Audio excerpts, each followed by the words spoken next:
நண்பர்கள் அனைவருக்கும் என்னுடைய இனிய வணக்கத்தினை தெரிவித்துக் கொள்கிறேன். நான் வாசித்த புத்தகம் என்கிற தலைப்பில் நாம் தொடர்ந்து புத்தகங்களை பற்றி பதிவிட்டு வருகிறோம். இன்று இந்த காணொளியில் நாம் காண இருக்கும் புத்தகம் 2010ஆம் ஆண்டு ராமகிருஷ்ணன் எழுத்தாளர் அவர்களால் வெளிவந்த சிறிது வெளிச்சம் என்கிற இந்த புத்தகம். ராமகிருஷ்ணன் அவர்களை பற்றி நாம் சொல்ல வேண்டுமானால், தமிழ் நவீன இலக்கிய எழுத்தாளர் ராமகிருஷ்ணன். இலக்கியம், சினிமா, நாடகம், பத்திரிகை, இணையம் என்ற பல தளங்களிலும் இயங்கி வருபவர். 2018ஆம் ஆண்டு தன்னுடைய சஞ்சாரம் என்கிற நாவலுக்காக சாகித்ய அகாடமி விருதினை பெற்றவர். இவரது சொற்பொழிவுகளை பார்த்தே எனக்கு புத்தகம் படிக்க வேண்டும் என்ற ஆர்வம் ஏற்பட்டது என்பது உண்மை. இந்த விகடன் இதழில் சிறிது வெளிச்சம் என்கிற தலைப்பில் வெளிவந்து கிட்டத்தட்ட 58 தலைப்புகளை கொண்டு வாசகர்களின் இதய கதவை திறந்த கட்டுரைகளின் தொகுப்பு தான் இந்த நூல்.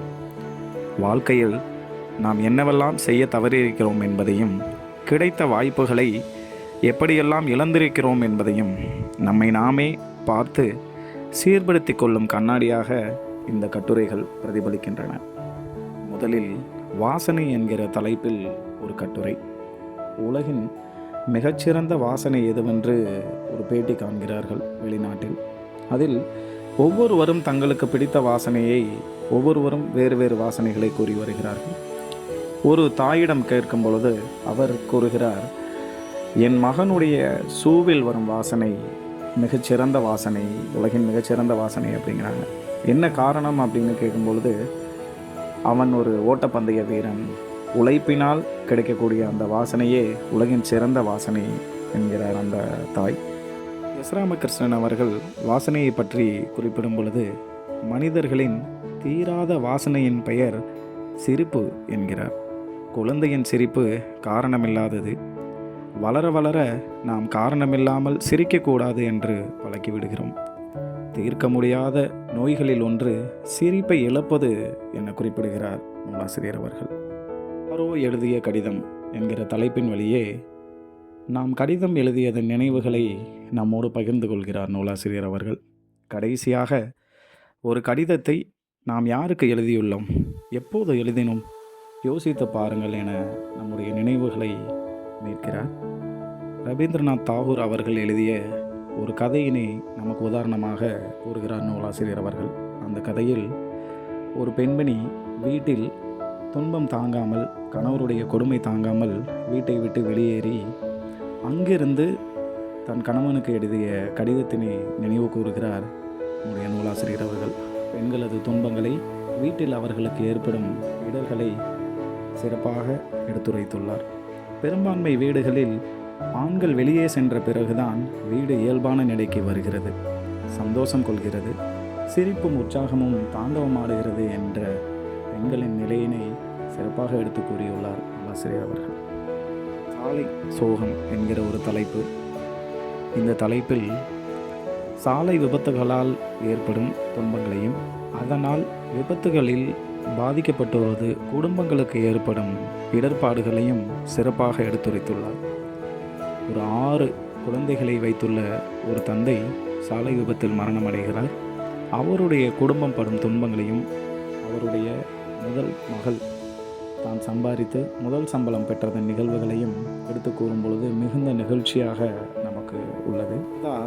மூடிய காதுகள் அப்படிங்கிற ஒரு தலைப்பில் இன்றைக்கி அடுத்தவர்களுடைய சோகத்தையோ அடுத்தவருடைய கதைகளையோ கேட்க யாருமே தயாராக இல்லை அப்படிங்கிற ஒரு விஷயத்தை புத்திர சோகம் அப்படிங்கிற ஒரு கதை மூலமாக நமக்கு சொல்கிறாரு. புத்திர சோகம் அப்படிங்கிற ஒரு கதை ரஷ்யாவில் ஆன்டன் செக்காவ் அப்படிங்கிற ஒருத்தர் எழுதின கதை. அதில் ஒரு குதிரைக்காரனுடைய பையன் இறந்துடுறான். அந்த குதிரைக்காரன் அதுக்கு அடுத்த நாட்களில் சோகம் தாங்காமல் அழுதுகிட்டே வண்டி ஓட்டுறான். வண்டியில் வர்ற ஒருத்தர்கிட்டையும் ஒரு வியாபாரி வராரு. அவர்கிட்ட என் பையன் இறந்துட்டான்னு சொல்கிறாங்க.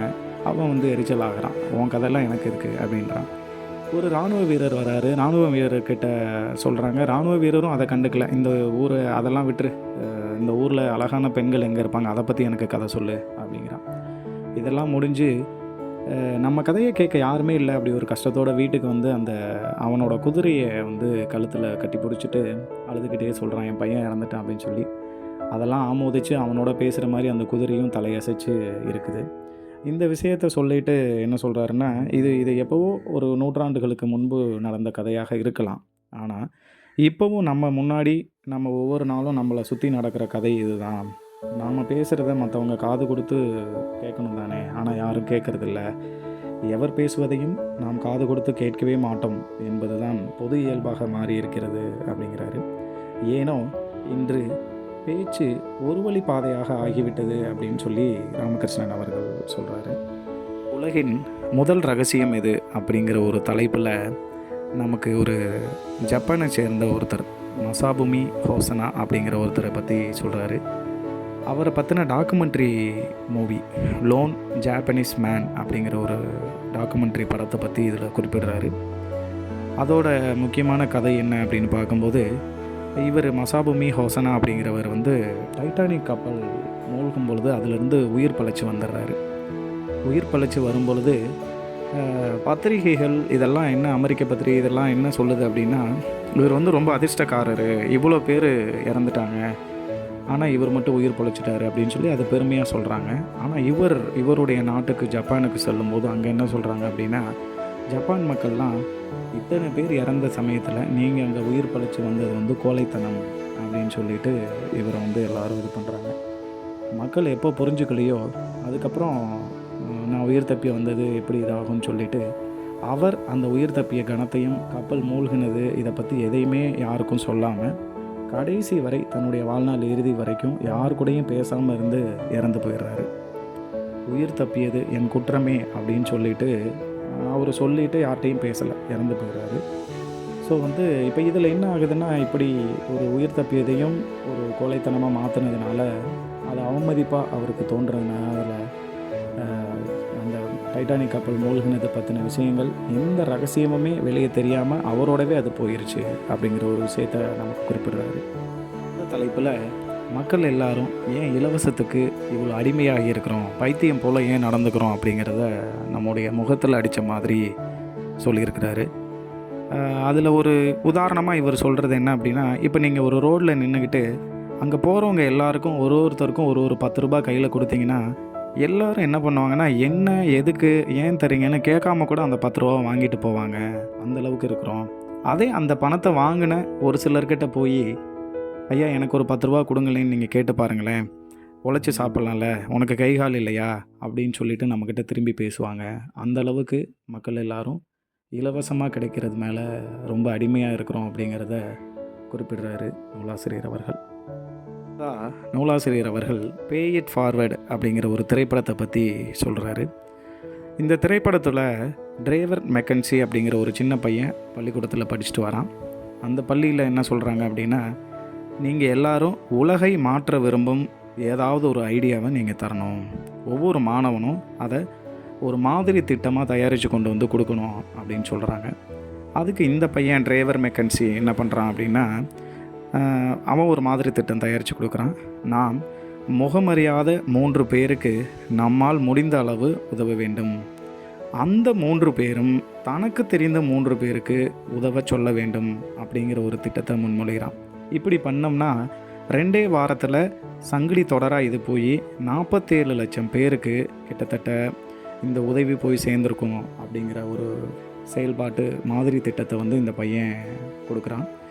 பசங்க எல்லாருமே என்ன பண்ணுறாங்க அப்படின்னா, கேலி பண்ணி சிரிக்கிறாங்க, என்ன இதெல்லாம் ஒரு பிளானா அப்படின்னு சொல்லிட்டு சிரிக்கிறாங்க. ஆனால் அவனுடைய ஆசிரியர் வந்து அவனை பாராட்டுறாரு, உண்மையாகவே அப்படின்ட்டு. இந்த பையன் அதோடு நின்றுல, அதை உண்மையாக்கி அதை வந்து நடைமுறைப்படுத்தி வீட்டில் போய் பண்ணுறான். வீட்டில் அவங்க அம்மா வந்து இது பிடிக்கல, இவன் பண்ணுற விஷயம், ஒருத்தனுக்கு சாப்பாடு கொடுக்குறாங்க, இவன் இந்த பண்ணுற விஷயம் பிடிக்கல, வீட்டை விட்டு வெளியே அனுப்பிடுறாங்க. அதுக்கப்புறம் இவன் பண்ண விஷயம் ஒரு பத்திரிகையாளர் கண்ணுக்கு பட்டு அது வந்து ரொம்ப ஃபேமஸ் ஆகி எல்லாருக்கும் போய் சேருது அப்படிங்கிற ஒரு விஷயத்தை குறிப்பிடுறாரு. அப்போ ஒரு சின்ன உதவி எந்த அளவுக்கு மற்றவர்கள் எல்லாருக்கும் போய் சேரும் அப்படிங்கிறத இந்த பே இட் ஃபார்வர்டு அப்படிங்கிற ஒரு திரைப்படம் மூலமாக நமக்கு குறிப்பிட்டிருக்கிறாரு. அடுத்ததாக நிரம்பி வழியும் பாசாங்குகள் அப்படின்னு சொல்லிட்டு ஒரு தலைப்பு. இதில் என்ன பண்ணுறாங்கன்னா, இன்றைக்கி மக்கள் எல்லாருமே யாரும் யாருக்கு முன்னாடியும் நேர்மையாக ஒரு உள்ளபடியே பேசுகிற மாதிரி இல்லை, எல்லாமே பாசாங்கு பண்ணிக்கிட்டு இருக்கோம், நடிச்சுக்கிட்டு இருக்கோம் அப்படிங்கிற மாதிரி சொல்கிறாரு. அதில் அவர் சொல்லும் பொழுது, அடுத்தவரை ஏமாற்றுவதை தனது திறமை என்று நினைக்கும் மனப்பாங்கு அதிகமாகி வருகிறது. சந்தர்ப்பம் கிடைத்தால் எவரும் எவரையும் ஏமாற்றக்கூடியவர்களே. நம்மை சுற்றி எப்பொழுதும் வெறுப்பும் துவேஷமும் பாசாங்குகளும் நிரம்பி வழிகின்றன இந்த நாட்களில் அப்படின்னு சொல்லிட்டு ரொம்ப கஷ்டத்தோடு இந்த வார்த்தையை பதிவு பண்ணியிருக்கிறாரு. இறுதியாக நண்பர்களே, இப்புத்தகமானது 58 தலைப்புகளில் 400 பக்கங்களுக்கு மேலாக கொண்டுள்ளது.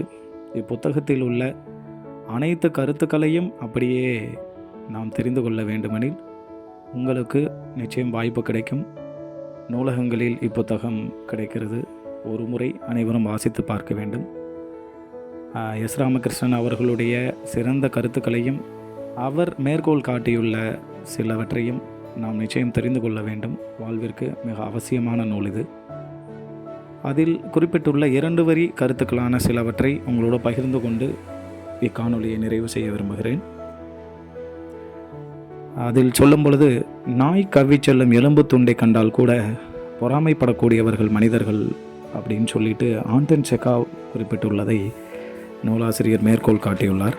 அதோடு கடவுளின் மௌனத்தை விட மனிதர்களின் மௌனம் கொடுமையானது என்கிற ஒரு விஷயத்தையும் நமக்கு தெரிவிக்கிறார். மக்கள் ஒருவரை ஒருவர் ஏன் சார் என்று அழைக்கின்றனர், நண்பரே என்று அழைக்கலாமே என்கிற ஒரு கருத்தையும் முன்வைக்கிறார். ஆக நண்பர்களே, இவ்வீடியோ பிடித்திருந்தால் லைக் செய்யுங்கள், உங்கள் நண்பர்களுக்கு பகிருங்கள். இதுவரை சப்ஸ்கிரைப் செய்யாத அனைவரும் சப்ஸ்கிரைப் செய்து கொள்ளுங்கள். இதுபோல மற்றும் ஒரு புத்தகத்தோடு உங்களை அடுத்த காணொளியில் சந்திக்கிறேன். நன்றி, வணக்கம்.